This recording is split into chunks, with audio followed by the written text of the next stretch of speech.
बातमी छत्रपती संभाजीनगरमधून येते। छत्रपती संभाजीनगर जिल्ह्यातल्या गंगापूर तालुक्यातील लासूर इथे एका आदिवासी महिलेची रुग्णवाहिका वेळेवर न आल्याने भर रस्त्यात प्रसूती झाली, मात्र उपचाराअभावी नवजात अर्भकाचा मृत्यू झालाय। प्राथमिक आरोग्य केंद्र, डॉक्टर आणि कर्मचारी गैरहजर असल्याने बाळ दगावल्याची माहिती आहे।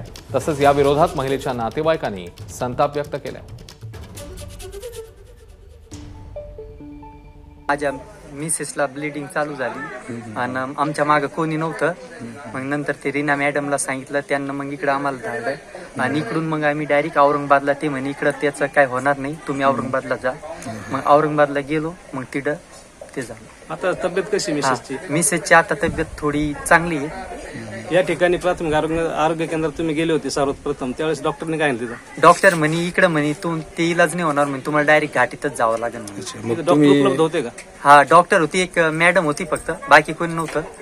आणि ते म्हणे डायरेक्ट म्हणे तुम्ही तिकडेच नाही म्हणे। संध्याकाळी तिला जास्त ब्लिडिंग व्हायला लागली, मग ते आमच्याकडे आले तर आम्ही बघितलं, तर आल्याच्या नंतर तिचं डायरेक्ट ऑपरेशन झालं। बच्चू डायरेक्ट बाहेर आलं आणि वर आतमध्येच राहिली आणि तिला खूप ब्लिडिंग व्हायला लागली।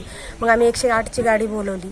आम्ही थोडं कंजेस्टेड एरियामध्ये राहतो, त्याच्यामुळे ॲम्ब्युलन्स आमच्या घरापर्यंत येऊ शकली नाही आणि त्याच्यामुळं मग पेशंटला एक आमचे शेजारी आहे फिलिप गुडेकर, त्यांच्या सुमो गाडीमध्ये टाकून सावंगी चौकामध्ये नेलं। चौकामध्ये पेशंट तब्बल 3 तास थांबलं, कारण ॲम्ब्युलन्स अवेलेबलच नव्हती।